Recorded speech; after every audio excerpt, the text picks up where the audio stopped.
World of Tanks Blitz in the last couple of months has been having huge changes to the game. Of course, we had the dynamic suspension, and as well, HD tanks are just going to look so much more crisp now with the PBR tank files. And of course, in Update 8.1, the Vickers Lite is going to be getting the PBR files. But not only are we going to be seeing that change in Update 8.1, this is just in on Blitzhanger, the 8.1 preview, and all these vehicles are getting balance changes. Not only that, but there's a huge pile of tanks on the tech tree, and as well, certain premiums are getting buffed. Yeah, there is a huge pileup of changes in World of Tanks Blitz, and in today's video, I'm going to be breaking into all of them. Now, some of these changes I agree with, like the first one here, the Badger. But as well, there's many I disagree with, so I'm going to be breaking into everything you need to know. If you agree or disagree, please let me know in the comments down below, and as well, if you want to see more videos like this, as fast and possible, up to date I can be, please make sure to smash that subscribe button down below. But let's get straight into it, talking about the FV217 Badger, a vehicle that I wanted to love, and then it came into the game, and I really didn't love, but I might just like it a little bit more, now that it's going to go from 30 kilometers per hour to 34, about a 15% speed boost, and as well, it's going to be getting halved on the on-movement turret rotation. Now, that might sound weird. It's a Badger, turretless TD with turret rotation, but really what it means is the gun moving. Whenever you aim at somebody, you got to follow a light tank, you got to jerk the gun to the side. That is the on-movement turret rotation, and that is going to be cut in half. Pretty dang good for that vehicle. I'll be making a video on that tank, of course, when it does come out in its fully buffed form, and we'll see just how strong it really is, or if it's still the exact same thing. The Hori Type 2 will be getting a traverse speed nerf. Not much. It's not going to really make much of a difference by about 3 degrees on all terrain. AMX 5120 stock gun is going from 212 pen to 200. The reason for that being is because that is the same gun as the ARL 44. The T28 and T28 prototype stock guns are going from 185 standard pen to 190, so nothing spectacular, but it is still a worthy change. The Hori Type 1 is going to be getting a huge engine power buff. It's going from 550 to 630, meaning that its traverse speed is going to be going 2 degrees more on every terrain, and that's going to be pretty good. Same for the power to weight. It's also 2 more. Actually, I misspoke. The power to weight is going 2 more, and the traverse speed is going up about 5. That's really, really good there. That tank's going to be zooming along. T-34-2, the standard pen on the, what is this gun? The 100mm is going from 175 to 160, and that's also going to occur all the way down further when we get up to the T-34-1, as again, they do carry the exact same gun. The AMX 5100, same nerf as the AMX, the 5120. The T20, though, oh boy, this one's getting a pretty big buff here. This tank is getting hit points from 1150 to 1250. The rate of fire is going from 7.82 to 8.23, which is going to give this vehicle just about 100 more damage per minute on every single round. Pretty dang solid there.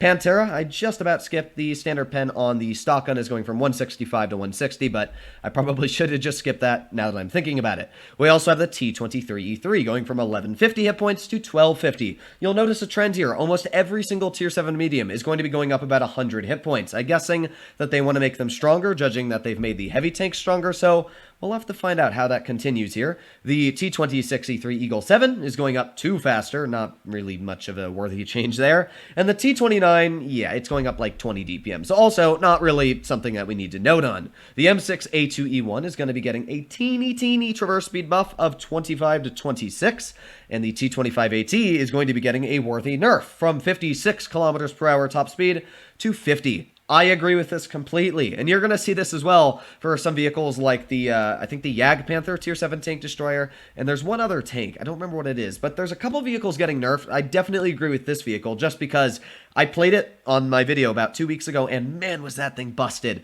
Next up, T25-2, standard pen going from 185 to 190, as it does carry the same gun as the T28 prototype and T28. This is a very, very worthy buff. The penetration on the T28 HTC is going up from 189 to 190, and the premium is going up from 224 to 235. It's not a huge buff, but it will help you in just those scenarios where you needed that extra bit of pen. I'm actually very happy that that tank's going to be getting a buff. LTTB engine power is getting a nerf by 70, which is going to massively massively hemorrhage the effective power to weight ratio from 51.40 to 46.26, changing the traverse speed from 66.90 to 60. That's a massive nerf. That's a 7-degree nerf on hard terrain. So what do I think about this? Well, I can say that now it is undisputed that the M41D is the fastest tank in the game, and as well, or not the fastest, but the fastest power to weight ratio.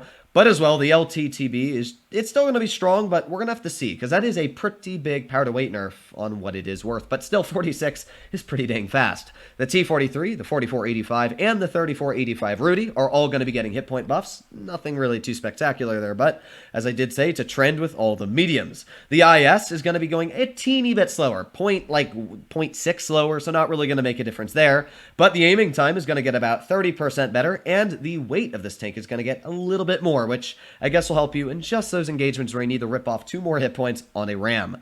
KV3 as well is going to be getting some buffs here, as it does carry a very similar 122mm. The aiming time is going from 3.26 to 2.97. The dispersion is getting better from 0.441 to 0.422, and the dispersion factors on move are getting about 20% better as well. However, the traverse speed is getting about 2 worse. Am I going to complain? No, not really. And as well, the top speed is 2 worse. I think that that's actually better for the tank. I'd much rather have a more accurate gun than just a little bit extra mobility on a tank that's meant to be a heavy armored super fortress.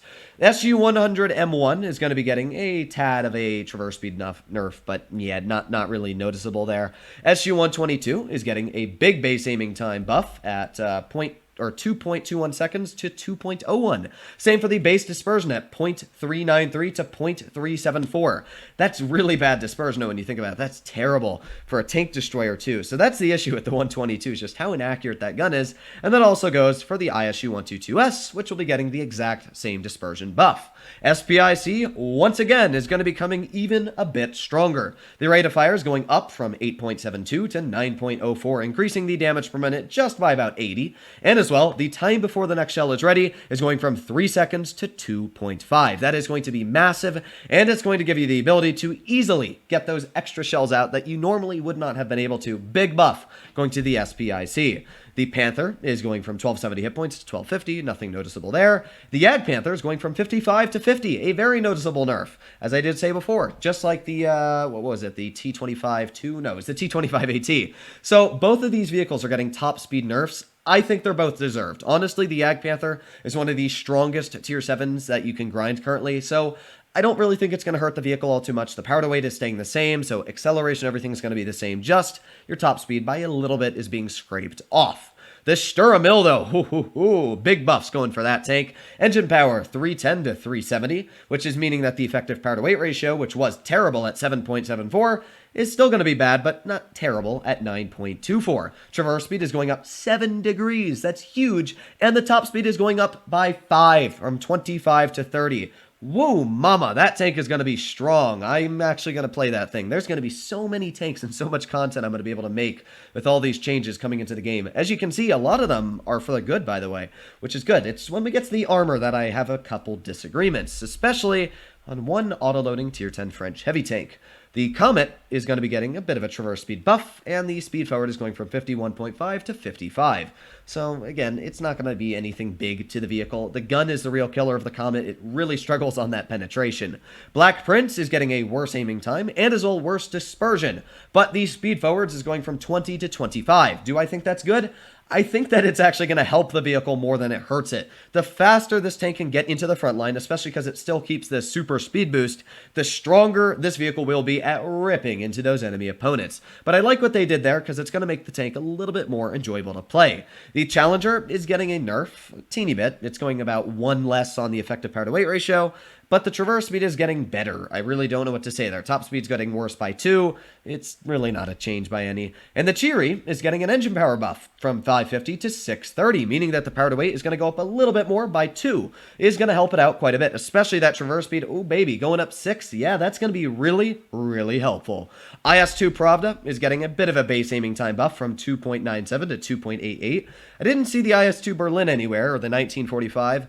I don't know why, but yeah, I guess the Pravda is getting a buff and the IS-2 Berlin is not. The T-34-1, as I did say before, is getting that penetration nerf, so 175 to 160, but the aiming time is getting about 20% better, and the hit points, as always, are going a bit higher. IS-2 is finally getting that buff it needs. Its gun is not going to suck so much anymore. It's going from 0.326 dispersion to losing my mind. Aiming time is going from 3.26 to 2.88. Man, I've read that completely wrong. I'm so used to saying dispersion. Then the dispersion is going from 0.441 to 0.442. So, or 422. Man, this is a lot of numbers. You can see my brain is already having a minor stroke. So let's take a deep breath and continue. The T-34-2 GFT, tiny nerfs there on the traverse speed, just about one less. AMX 1357, ooh baby, this tank is getting some big buffs. Its penetration on the standard is going up about 17, and the premium is going up about 25. That's really, really good. I love this tank, and the fact that it's now going to have the ability to penetrate most opponents frontally, not all of them, but at least most, is going to help it out just that tad bit more. AMX M445, it looks like it's getting a huge bit of buffs, you know, massive DPM, blah, blah, blah, blah, blah. Yeah, they're all for the second gun, which is not the 90mm that you normally run. So it's going to be good, but just remember that this is not the gun that you normally be running on the vehicle. It would be the other gun, so I'm not really going to break into the numbers on this vehicle too much. The Peter is going to be getting a buff on the hit points. It's going to be going up again by 50, and the penetration is going down by 5. Wi-Fi VLC is getting a big buff, 3 degrees on the traverse speed. Predator is getting about a 5mm buff on the standard and about a 15 on the premium. And the ARL, as we did say originally for the AMXs, is getting a 12mm pen nerf on the top gun. Will it affect the ARL? No, it's still a tier 6 with 200 pen. You're going to pen everything. Now we have the armor changes. Now you'll be like, what the absolute heck is this, Strudels? What? Yeah. So it may look like a lot of vehicles, but I've got my handy list right off to the side of the tanks that are actually going to be receiving changes. Vehicles like the IS you'll see here aren't actually receiving a change, so that's one thing to just keep in mind. So let's just grab this, bring it over to the side. Oh, I didn't mean to do that. Okay, we're back. Let's go scroll up to the top and just talk about the vehicles that are going to be getting a change. The first one, this is going to look really weird to you, but it's just because Armor Inspector or Blitzhanger didn't really get the model mapped. But there's one thing that caught my attention, and that would be this. If you know the cupola of the T110E3, it's incredibly strong, to 325, you know, it's incredibly thick, 316. But if we look at 8.1, that cupola is 96mm thick. If that's true, that means that Wargaming will be making this vehicle incredibly weak. Like, weak to the point where what's the point of having armor? Because you just shoot that hatch. There's no way I can see this nerf going into the game. This might be a bug with Armor Inspector, as you can already see by this. But if this tank gets that nerf, I bet all of the E3 fans out there are going to say, F you, Wargaming, and I agree. It should not get that nerf. It may be a teeny bit, but not that. That is by far way too big of a nerf. Next up, we have a tank that's getting way too big of a buff, and anybody that tries to argue this, you're just wrong. This is the AMX 50B. It's currently performing higher than the Krandong, an extremely strong tier 10 heavy tank. This one as well is also very strong. 3,000 base damage per minute with its auto-loading 4-shell 120mm. It's capable of dumping out 1,200 damage. Now, normally, the turret is very weak. The part up here is like 160. Extremely easy to penetrate. But in update 8.1... yeah, what's that? Oh, yeah, 240mm thick, 260, and what? Hull down, it's 290 to 290 on the other side as well. Oh, yeah, I don't know what to say. That means that basically most standard ammunition is going to be bouncing the AMX 50B's turret. Why? Why is this getting a buff? It's already a very well-balanced vehicle. I hope that this is just a bug, because... yeah, big issues there. Next up, we have the ST1. This is the Tier 9 Russian heavy tank, and in Update 8.0, you can see the cheeks are about 275 thick at that angle, but in Update 8.1, the cheeks at that angle are going to be about 292, so about a 20mm buff. You can see here, it's nothing spectacular, and I don't think it's going to change the vehicle all too much, but it is going to help it out, I guess, from vehicles just buttering through it with heat ammunition. Next up, we have the WZ-111-14. It's lower plate, plate is going to be adding just a bit more armor, just like the 5A. From 8.0, that lower plate was sitting at 117 thick, and in update 8.1, it's going to be going to a pretty big number of 180. That means if you're angling this tank pretty sharp, that upper plate is going to be thick, and this lower plate is going to be even more thick at 248. So really good armor there going for the 1.4. Going to help it side scrape, it's going to help it stick out that lower plate and get some really, really troll bounces. We've got the WZ-110. Where is that tank hiding? Scrolling. There we go, the WZ-110. In update 8.0, the side of this tank was 60 millimeters base, and in update 8.1, the side of the tank is 90. That's a 30 millimeter buff. That will help it out quite a bit. Yeah, that means that you're going to be able to side scrape more. HE shells are not going to rip into the side of your vehicle. Very, very nice buff for that vehicle. We have the T110E3. You can see it's getting a bit of a turret buff. So it was about 100 millimeters there, and the mantlet was 32. Oh, wow, that's just bad. But now, let's see what it's changed to. Well, the mantlet's about 127, so it's more. And the edges are about 130. So will you expect the bounce shells? No, not at all. But at least it's better than nothing for a buff. Next up, we have the Tiger 1, which will be getting a nerf.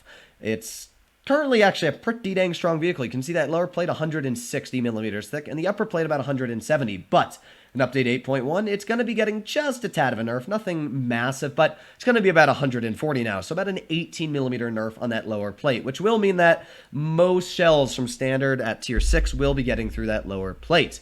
We have a huge nerf, or buff, sorry, misspoke there, huge buff on the VK45. This is the current patch of the game. That upper plate is 147. It's terrible.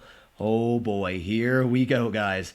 182. That's a 30 millimeter buff. If you're fully hull down with this tank using the side armor like this, the sides are impenetrable at 360, and that upper plate is 250 millimeters thick. That is incredibly strong. And as well, you can see the turret is also very strong now. They buffed the turret armor. This tank, even on the lower plate, is 170. It's getting huge buffs to the armor, which is going to help it out massively. Tankenstein is getting big buffs. The side armor went from 80 millimeters to I think 100 now. Yeah, it went up to 100. That's really strong. That's going to help it not get penned by 152 millimeters in the side. I think the Tiger P already had that buff a while back. They just never gave it to the Tankenstein, if I'm not wrong there. Next, we have the VK30 O2D and as well the Cheery. Now, the Cheery here, you can see that it is getting a bit of a buff, but it's really not much. It's going from 77 to 88, which, yeah, it's really nothing. You're still going to be able to pen it with 152s, and apart from that, the side is exactly the same. So, yeah, not much going for that tank. AMX M4, oh, baby, that one is getting a big buff. AMX M4's upper plate was about 150-ish, 160, and now it's going to be getting a massive buff, and now it's going to be sitting at just about 170. That's strong, you know. That means that if you're hull down with this vehicle using your gun depression at an angle like this, your side is 450 and your upper plate is 240. This thing has an incredibly strong gun. The issue is the turret's still going to be very weak at only about 150. So if you want to take this vehicle out, shoot it in the turret. That is just my advice there. Are there any other vehicles that are going to be receiving changes? No, but I do need to find the VK. There it is, the VK30 O2D. This is a big change as well. The upper plate is about 135 currently, and it's going to be going upwards to 164, which means if you're fully hull down in this vehicle, that upper plate is 220. That's really strong, but the turret's still quite weak. It's kind of like an E50M at tier 7. So that is all of the changes to the vehicles in World of Tanks Blitz update 8.1, and that is a huge pile of changes. 18 minutes, and this video is just about done. Let me know if you guys are excited or disappointed with the changes. The only ones I disagree with are the T110E3 and as well the AMX50B, because I don't know what to say about this, and I really don't know what to say about this. Hopefully all of you enjoyed today's video. If you want to see more like it, please consider smashing that subscribe button down below. But other than that, stay happy, stay healthy, and I'll be seeing you in the next one. Bye-bye.